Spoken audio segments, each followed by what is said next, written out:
Hoy en día, hablar de México es hablar de una historia constituyente.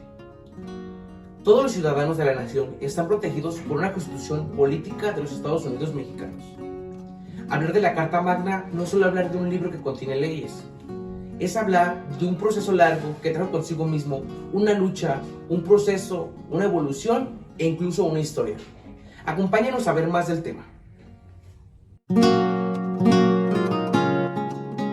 Aunque la tradición jurídica mexicana se desarrolla en la época prehispánica con los llamados consejos, es decir, era un grupo de hombres sabios, y su función era respetar las normas sociales y administrar los castigos.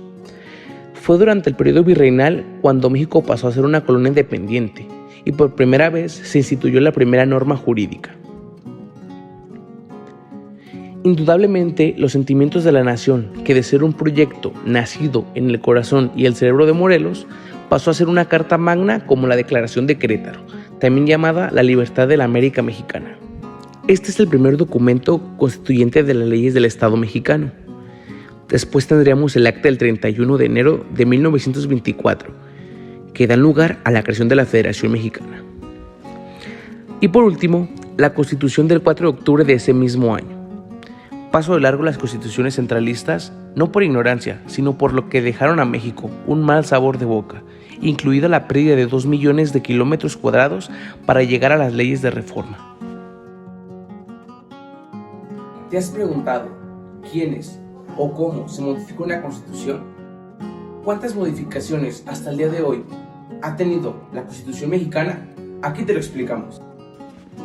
Desde 1917 hasta la fecha, nuestra Constitución ha sido reformada en 707 ocasiones, a través de 233 decretos aprobados por el Constituyente Permanente, haciendo de la Constitución Política de México una de las más reformadas en todo el mundo.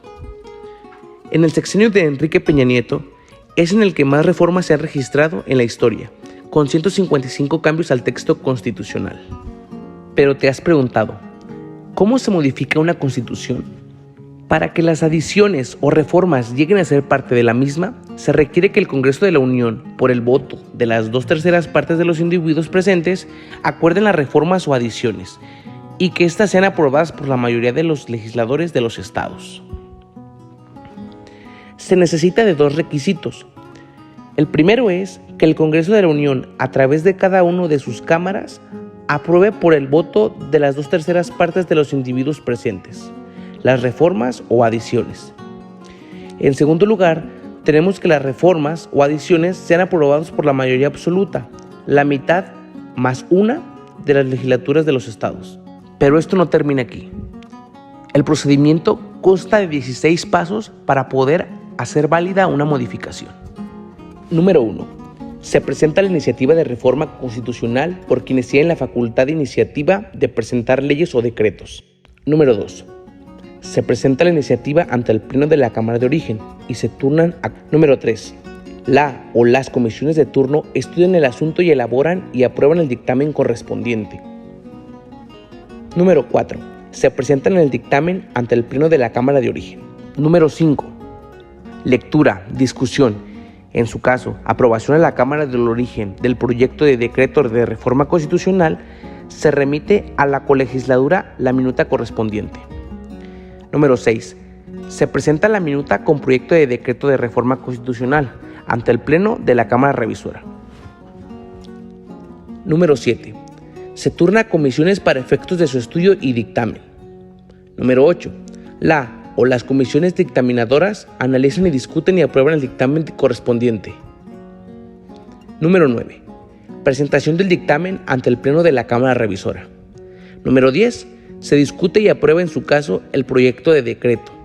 En caso de observaciones, con desechamiento total o parcial por la Cámara Revisora, se devolverá el proyecto a la Cámara de Origen, quien a su vez podrá aprobarlo o observarlo total o parcialmente. Número 11. Se remite la minuta con proyecto de decreto a los congresos locales, a los 31 estados de la República para su aprobación. Número 12. Las legislaturas de los estados aprueban o no la minuta con proyecto de decreto de reforma constitucional, siguiendo el efecto del procedimiento y las formalidades que establezcan su constitución y leyes, reglamentarias o locales, específicamente para las reformas a la Constitución General de la República, o en su defecto, el proceso general de reformación de las leyes locales. Número 13. Remiten su acuerdo aprobatorio o no a alguna de las cámaras del Congreso de la Unión. Número 14. La Cámara que cuente con el número de acuerdos aprobatorios suficientes de las legislaturas de los estados, la mitad más uno, hará el cómputo y declaratoria de reforma constitucional. Número 15. La Cámara Revisora de la Declaratoria de Reforma Constitucional aprueba este y remite el asunto al Ejecutivo para efectos de su promulgación y publicación. Número 16. El Poder Ejecutivo publica la reforma constitucional aprobada por el Congreso de la Unión y las legislaturas de los estados. ¿Y te has preguntado qué se necesita para tener una mejor constitución? Jorge Carpizo nos da la respuesta desde un punto de vista jurídico. Si bien es una realidad que nuestra Constitución mexicana ha sido históricamente a nivel mundial una de las más modificadas. Pero ¿esto qué trae de bueno o qué trae de malo? ¿Qué necesitamos para tener una mejor Constitución? Según el jurista, abogado y político mexicano Jorge Carpizo, nos hace énfasis que en la actualidad México tiene muy difícil crear una nueva Constitución.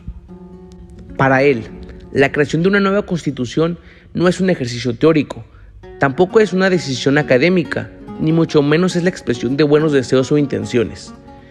Una Constitución se crea cuando existe una ruptura pactada o no de orden jurídico.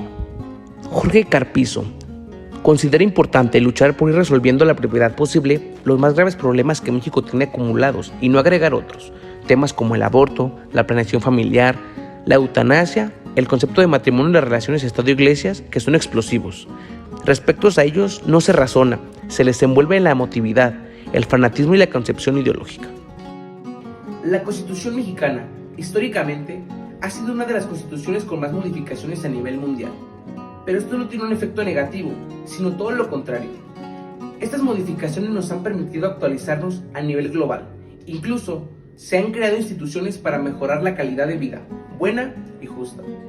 El progreso y desarrollo del país no depende solo de unos cuantos, depende de mí, de ti y depende de todos.